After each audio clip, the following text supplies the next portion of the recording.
evening. I'm Dr. Raghavi, one of the mentors from the StudyMEDIC team. So we are glad to bring you the RRR series. And today's topic is from genetics, interpretation of pedigree charts. So in life, you might have ups and downs, but whatever happens, trust and believe in yourself and you will achieve whatever you want. So when it comes to pedigree charts, the only two kind of questions that are asked in an MRCOG exam are: one, you'll be given a history or name of a particular genetically inherited syndrome and asked what is the possibility of that being inherited in the next generation. The next type of questions would be you having a pedigree chart, a picture of a pedigree chart displayed and answering questions based on that. So pedigree charts are quite simple. So today I'm going to try and tell you some tips and tricks to identify the clues in a pedigree chart to help you to interpret them better. So a pedigree chart by definition is a diagram of family history that uses standardized symbols. So it shows relationships between family members and indicates which individuals have certain genetic pathogenic variants, traits, and diseases within a family. So it can be used to determine disease inheritance patterns within a particular family. When it comes to interpretation of a pedigree chart, we assume that an individual in the pedigree will be affected, that is, express the phenotype associated with the trait when the individual carries at least one dominant allele of a dominant trait or two recessive alleles if it is a recessive trait. And the trait in question is regarded to be rare in the general population. But however, in actual clinical practice, that might not be true in all instances because of one, incomplete penetrance and variable expressivity of each mutation in a particular gene. So for example, incomplete penetrance means while some people with a disease causing mutation in a gene can develop the disease while others don't. For example, certain gene mutations which cause cancer, because of incomplete penetrance, not everyone who has the mutation will develop the cancer. So currently, there is no way to know which people who also have a cancer-causing gene mutation will actually develop the cancer. So this is incomplete penetrance, also known as reduced penetrance, and this is something that happens in the actual population. And also, even though an individual has a particular gene or a variant or mutation in that gene, it is not necessary that they express the same traits and symptoms. For example, if I have a mutated gene and there is another person who has the same mutated gene, it is not necessary that we both exhibit the same traits or signs or symptoms to the same degree. I might have a milder variant, the other person might have a severe variant. So this is one more thing which alters the presentation of genetically inherited diseases in the general population. But for all practical or exam purposes, I should say, in a pedigree chart, we assume complete penetrance and disregard all these variations. So in a pedigree chart, the most important thing is to know the symbols. So the main symbols are going to be a square for a male and a circle for a female. If the sex is unknown, it is represented by a diamond. Any person who's dead is indicated with a cross across their symbols. And an affected person or affected male or female is indicated by colored or filled or darkly filled square or circle as the case. If affected by history in that, you know only via history from your patient that particular member was affected, then it is mentioned or indicated in the chart with colored lines and not fully colored. Pregnancy is indicated by a P, miscarriage by a small diagonal line at the bottom of a diamond, and stillbirth is indicated by a diamond with a plus inside. Marriage by a single horizontal line between a male and the female. Consanguineous becomes double line. Any extramarital mating is indicated by dotted lines, and divorce or separation is indicated by a marriage line with 2 slashes on it. If there are no children in an union, it is indicated by a double dash. So when it comes to twins, fraternal twins are indicated by the twins joined with a triangle on top.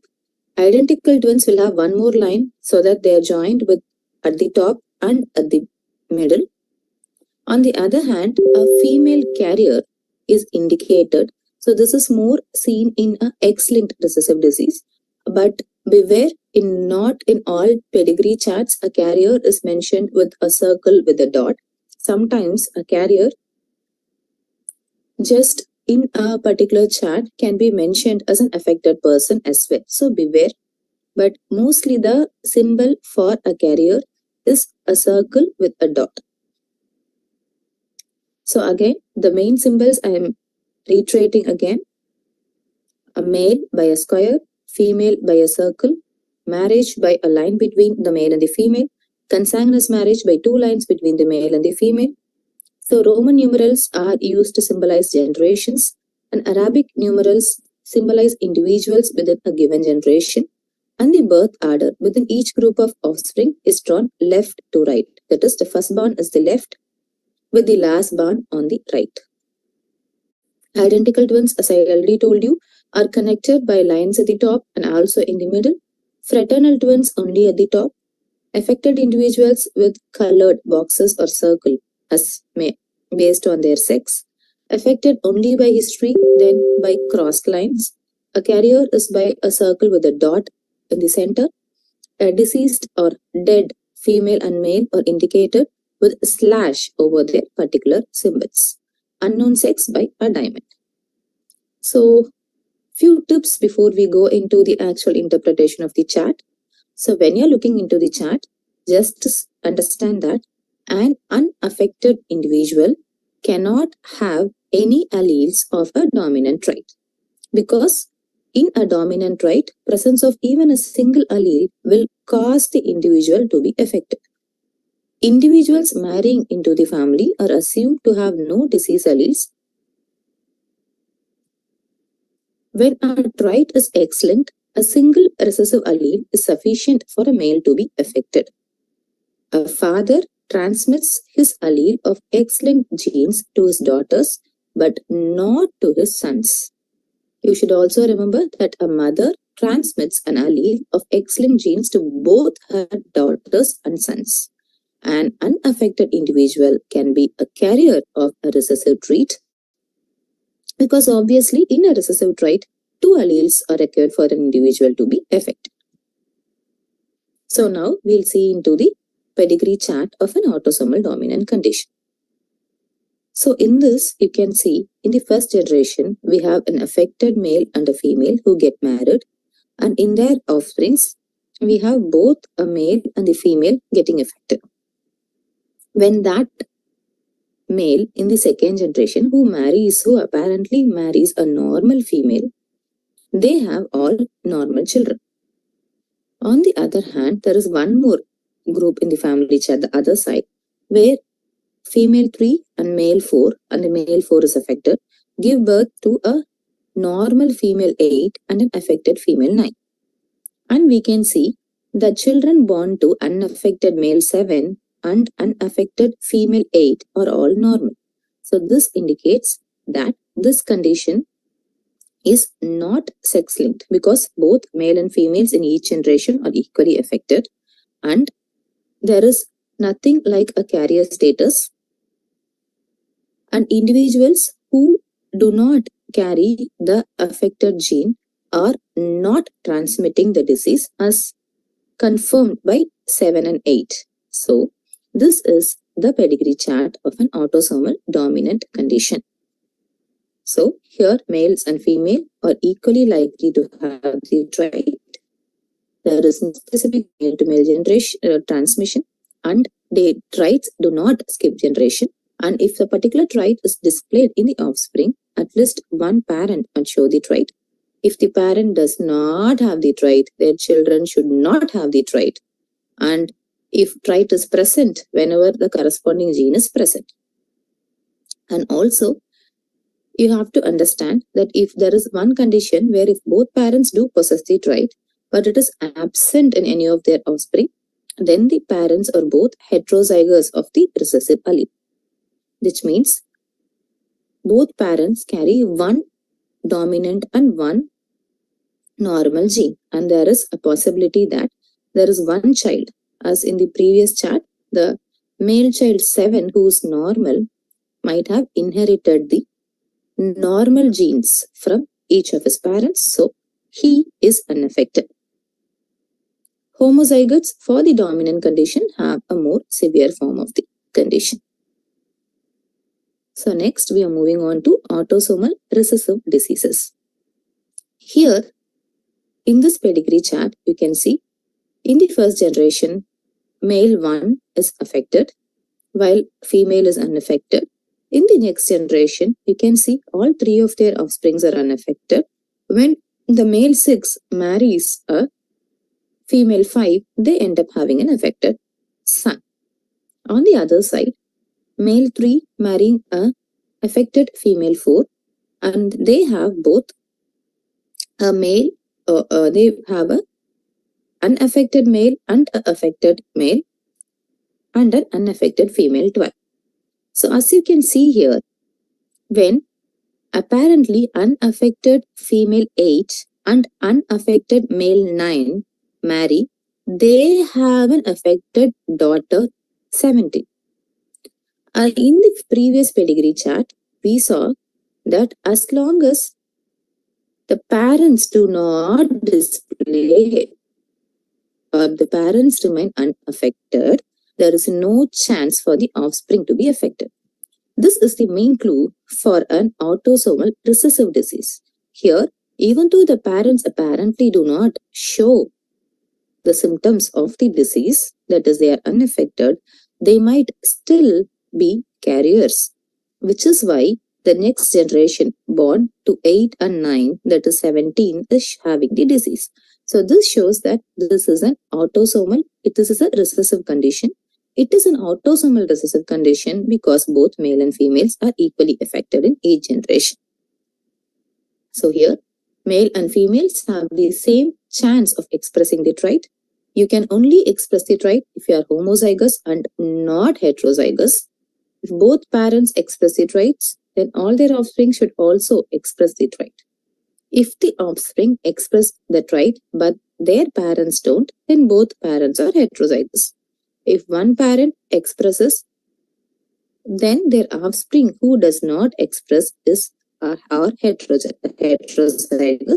The trait can skip generations, which is what you can see in 1 and 2 giving birth to apparently normal 6, 7 and 8. Okay, so autosomal recessive, remember just the 2 points.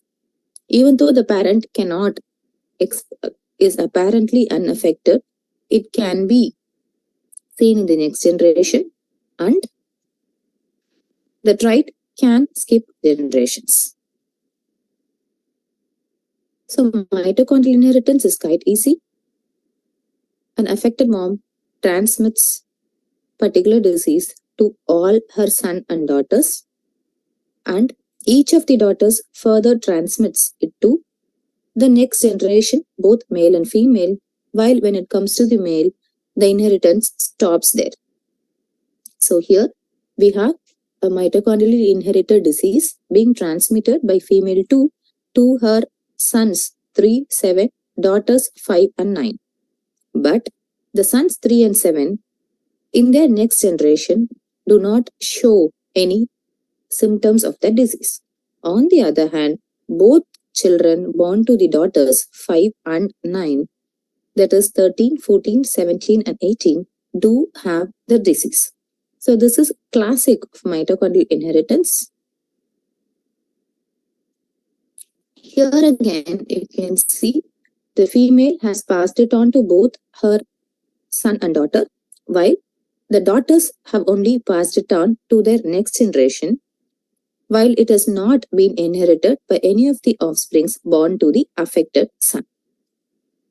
So here again, both males and females are affected. The condition is transmitted through the female to her offspring. If the male has the trait and his spouse does not, their offspring won't have the trait. So in the first pedigree, you will see that when a female has the trait, all of her offspring have the trait. But in the second pedigree, this is not necessarily the case. As you can see from the son 28 born to affected mother 22 is not showing the disease. And again, same in daughter 30 born to 24. This is because the expression of mitochondrial conditions is variable. Inside each cell, there are several mitochondria. The number of mitochondria that carry the mutation can vary. A certain proportion of mutant mitochondria can be tolerated and the disease will not be expressed in the organism. A larger proportion of mutant mitochondria, however, may cause the disease to be expressed in the organism. I did put up the second pedigree chart for you to understand that you should not get confused whenever such things are given, when it is apparent from the first generation that all the children, both male and female, of the affected mom have inherited, which is how it is differentiated from any sex-linked conditions. So the first pedigree shows how inheritance is transmitted to the female in the cytoplasm of her egg cell.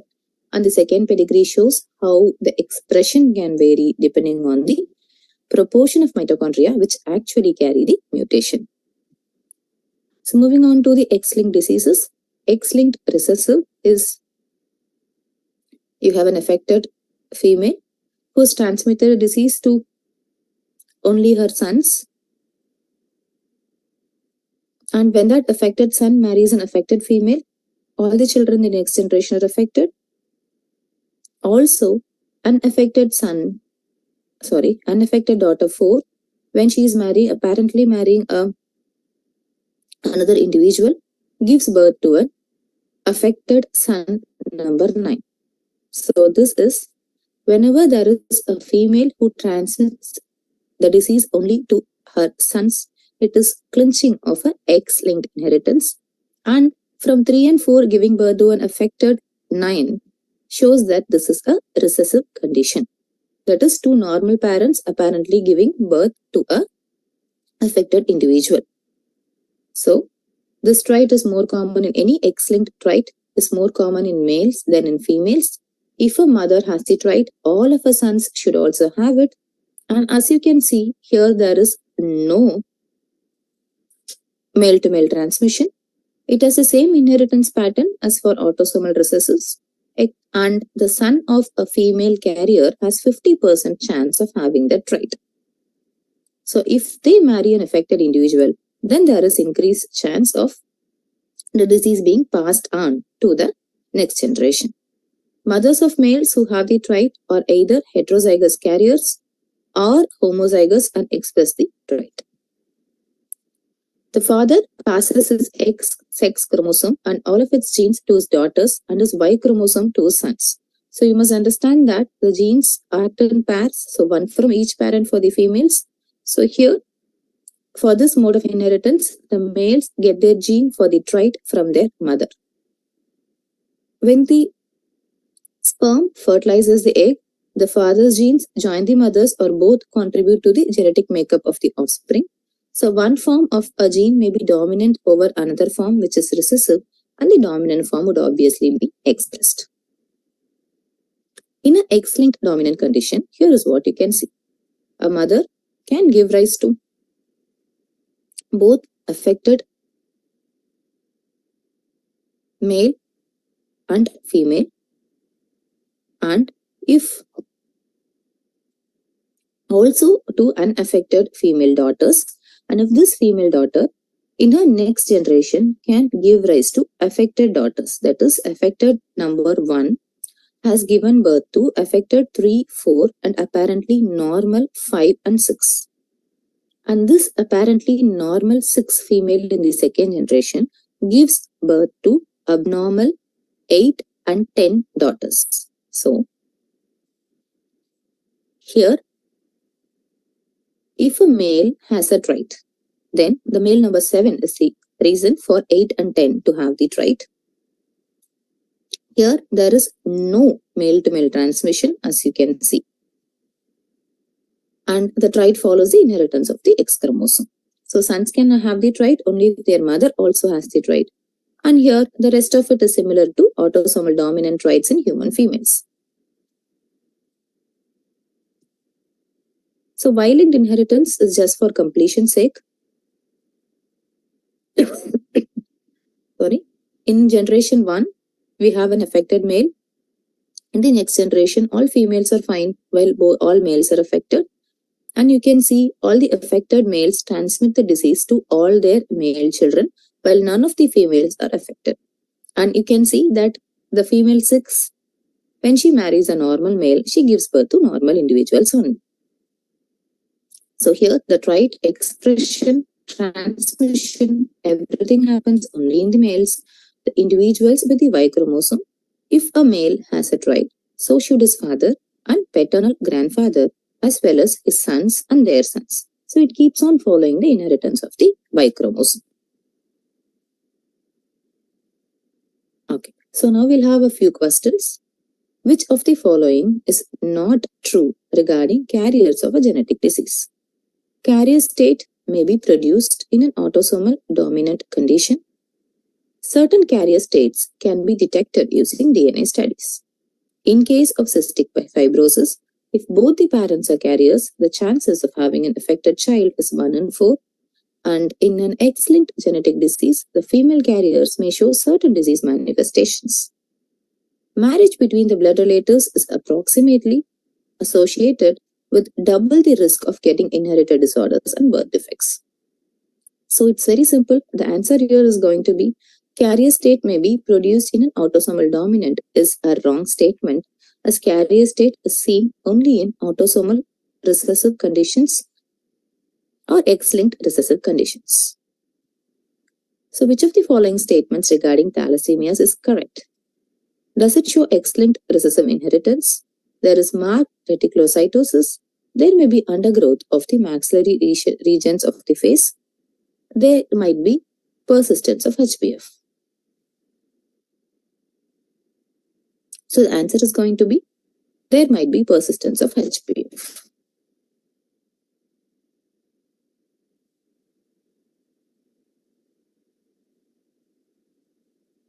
So here, interpret this pedigree chart.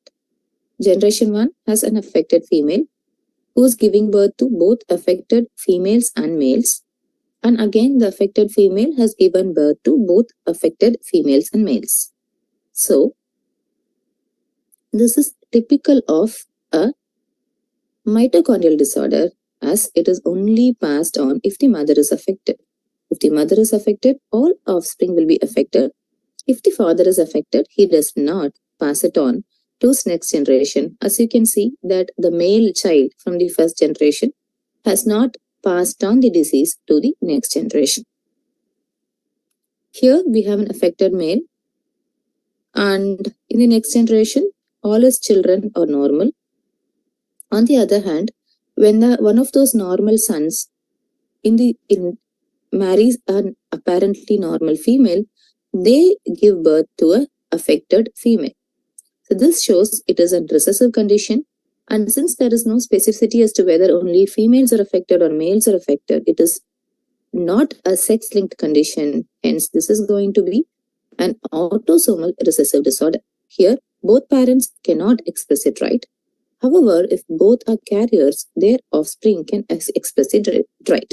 As you can see from the right-hand side, where the female and male look normal, but then their children have the trait. So, this is apparent that they are carriers of that particular trait.